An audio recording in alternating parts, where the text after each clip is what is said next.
In this video, we're going to be taking a look at some ethical issues surrounding reproductive technology. Specifically, we're going to take a look at the ethics of in vitro fertilization and the ethics of surrogacy. So let's start with some background. The first IVF baby born in the United States was Elizabeth Carr, born in 1981. About 5% of babies today conceived by assisted reproduction technology result from IVF. Now, there's about a 23% success rate in couples having a baby using IVF, so that's kind of a low success rate. Today, couples and single women can select sperm from men at about 400 different sperm banks, where sperm donors receive between $50 and $75 per visit. About 10% of IVF attempts today use eggs from another female. This results in biogenetic child, that is, a child connected biologically and genetically to two different females. And in 1997, the first birth using previously frozen human embryos occurred. So let's get into some of the ethics surrounding IVF. So one issue here is cryogenic storage. So this is when you can actually freeze embryos in cryogenic storage and won't be used until at a later time. So this raises a number of ethical issues. So part of the reason why someone might want to do this is perhaps a woman is not ready to have a child, but wants to freeze her embryos or eggs beforehand and then have a child later on. But these ethical issues have to do with the freezing of embryos. So the question here is, what's the morally permissible thing to do with these frozen embryos? Should they be donated to research? Should they just be destroyed? Should they just be saved? Should they be donated to people who need to have a child but cannot conceive? And so the broader issue here is, should these embryos be treated with any degree of moral considerability? Do they have any kind of inherent moral worth? So you can see how this question is actually related to the question of abortion, how the same kind of issues come up. So I'm not going to belabor that, since we talked about that last time in the video on abortion. Now, generally, one way to approach this ethical issue is to examine whose interests matter the most and conflicts over what to do with unused embryos. So whose interests are at stake? That's the first thing that you need to look at in order to sort of weigh up whose interests need to be respected the most. So we have the donor or the owner's interests may be at stake. Some argue that the embryo itself has interests that are at stake. That's controversial whether embryos have interests or not. Some argue they do, some argue they don't.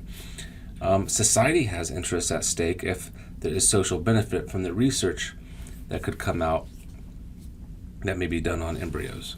So just an example of ethical issue here is some right-to-life groups argue that in conflict over what to do with the embryos, we should recognize the best interest of the embryo rather than, say, the donors. So there's some ethical issues that come up with what to do with embryos that remain in cryogenic storage. Now, generally, the procedure of IVF itself is ethically controversial, fairly controversial. So there are some objections to IVF. So one objection we can just call the harm prevention objection.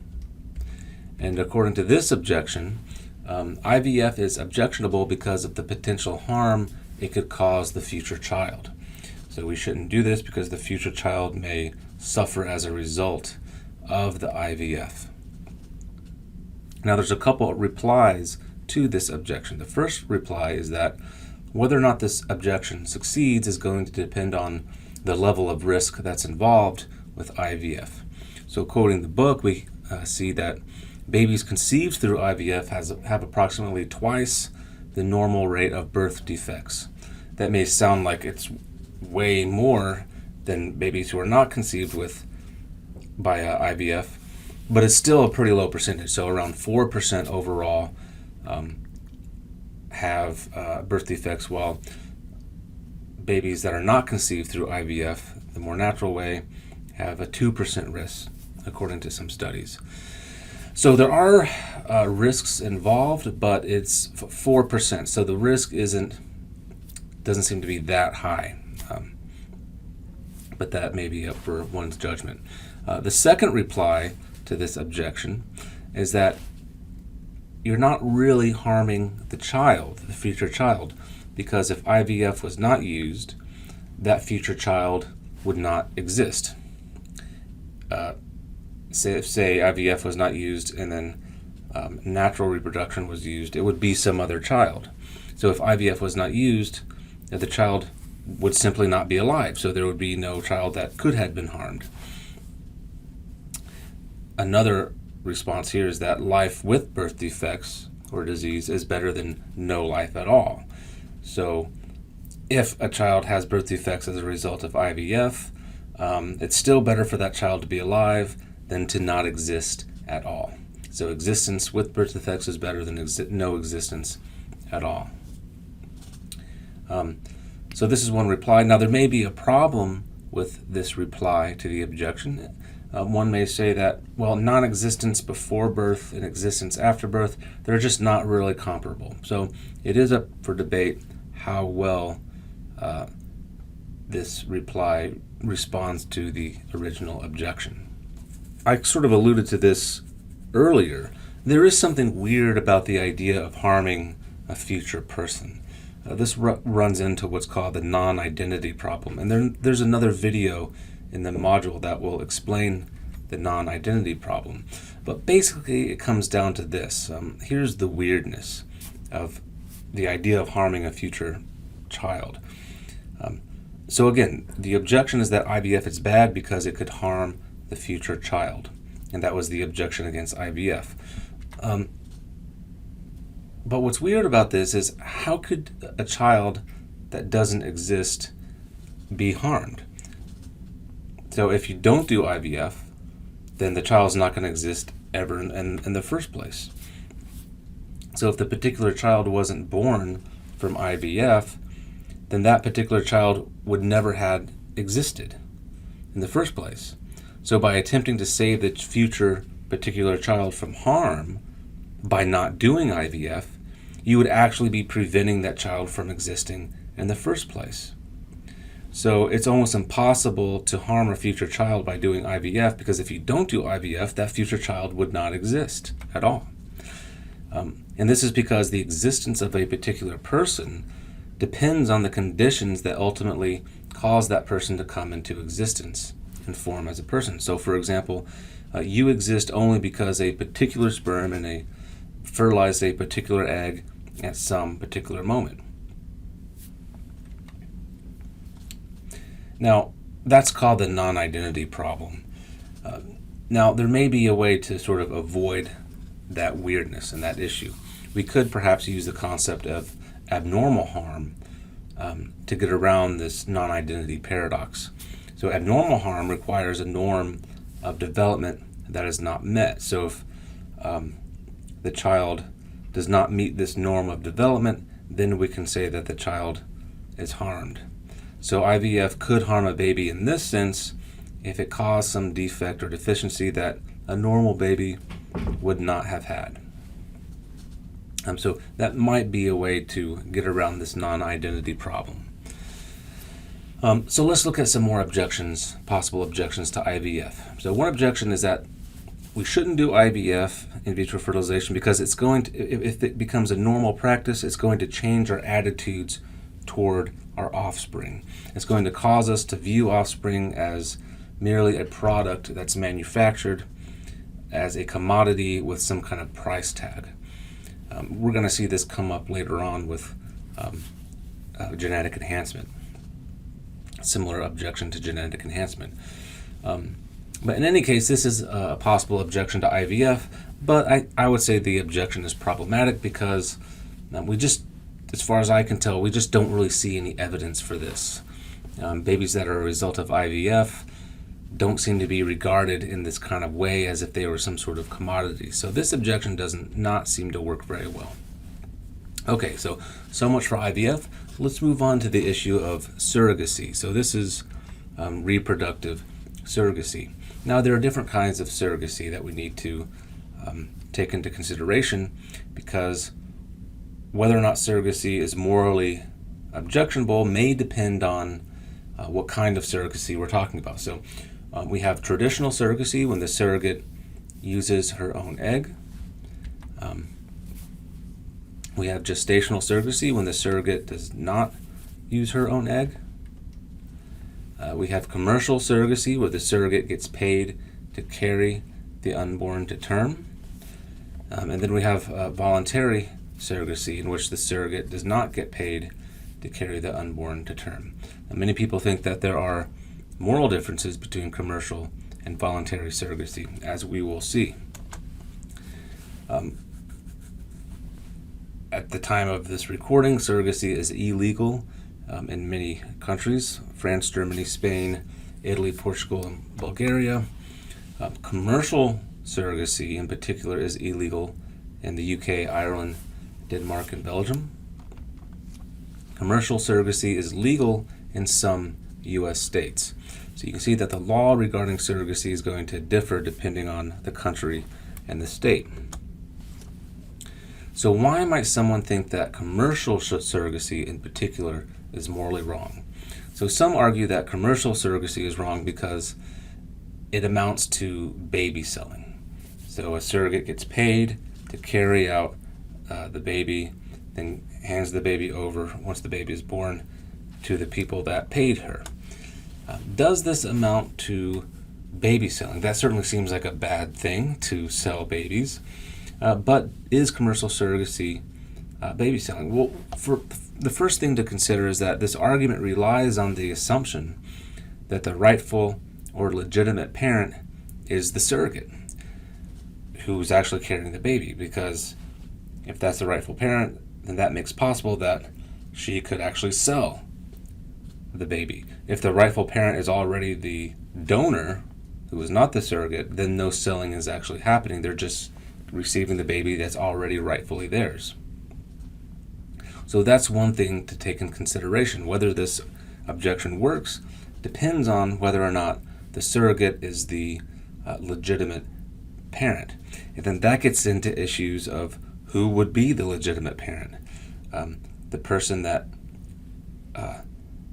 the egg donor or the sperm donor, or the person who carries it out. You can see how things get complicated pretty quickly.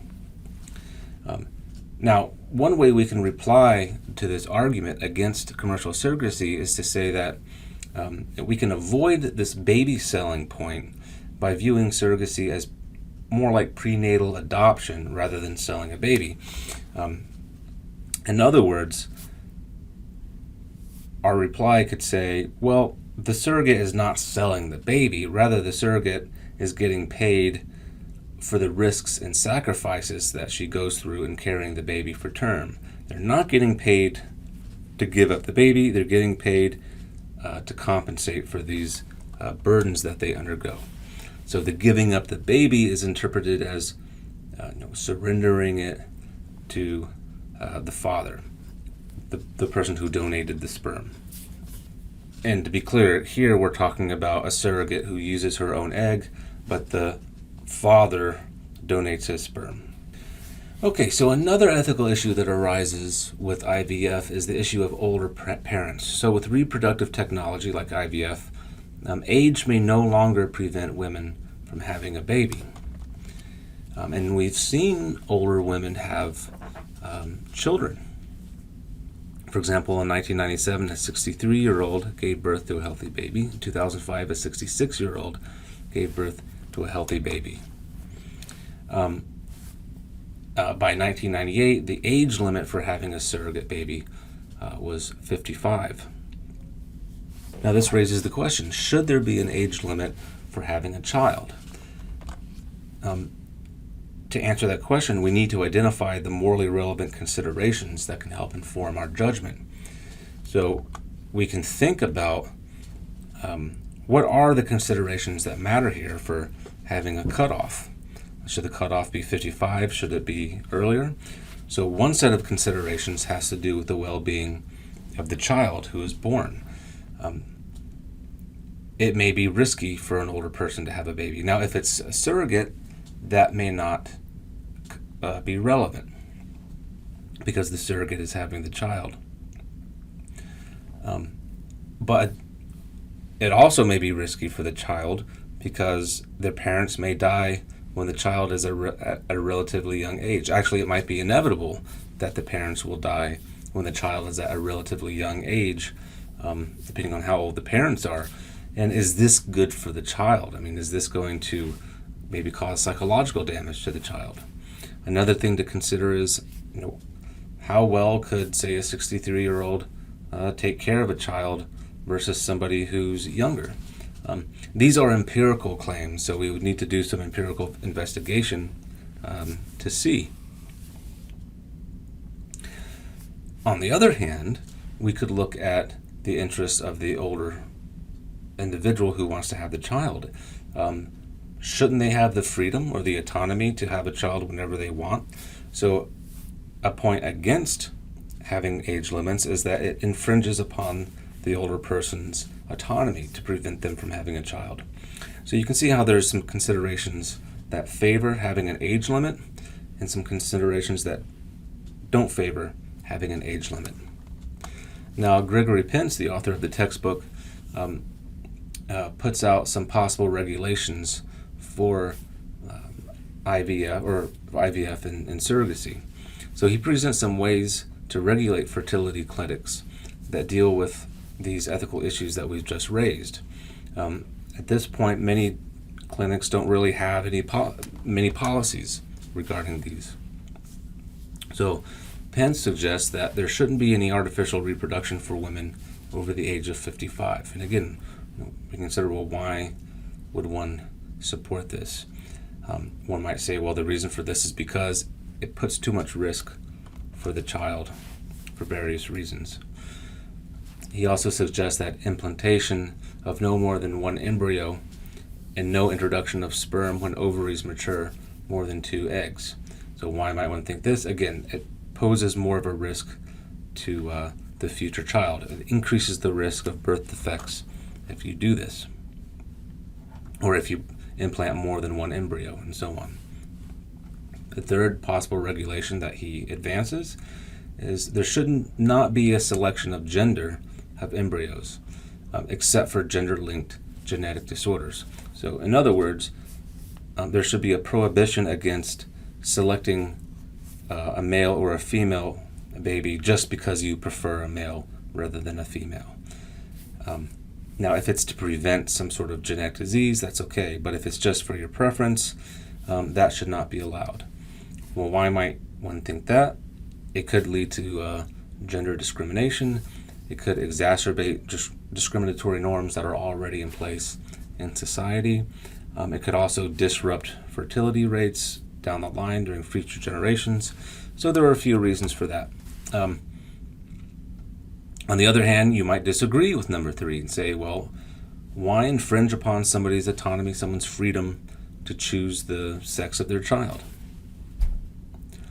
The fourth possible regulation is that no selection of a child to match the disability of existing parents with a disability. So, for example, some people argue that it should be okay for, say, deaf parents to genetically select for a deaf child, to select for deafness, so that their child can be part of the deaf community.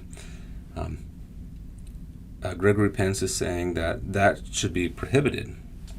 And the reason is because you're bringing a child into the world with a disability, and we shouldn't allow that. So you can take a look at these proposals, see if you agree with them, or see if you think there are any problems. Definitely take a look at the other videos, and I look forward to looking at your discussion questions.